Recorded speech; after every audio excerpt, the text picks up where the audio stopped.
Hello, hello, I'm April and welcome to Creativity Tips. Let's make a buzzing bee.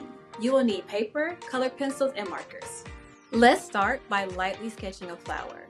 Bees love visiting flowers to feed on the nectar and pollen.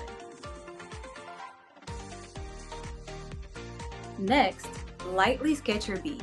Start with the three main parts, which are the head, thorax, and abdomen.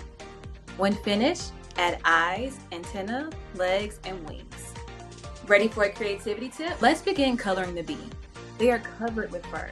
You can show the strands of hair by making short, overlapping marks. Pollen grains get caught in their fur as they move from flower to flower. This transfer of pollen is called pollination. Add some color and detail to your flower.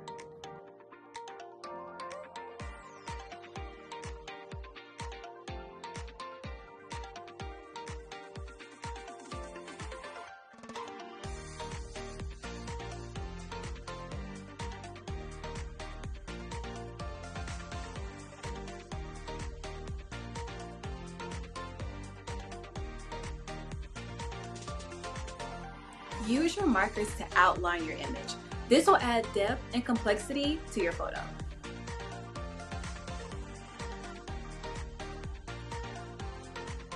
Parents and teachers, share your young artist creations on social media. Thank you for letting your creativity shine today. Stay colorful with creativity tips.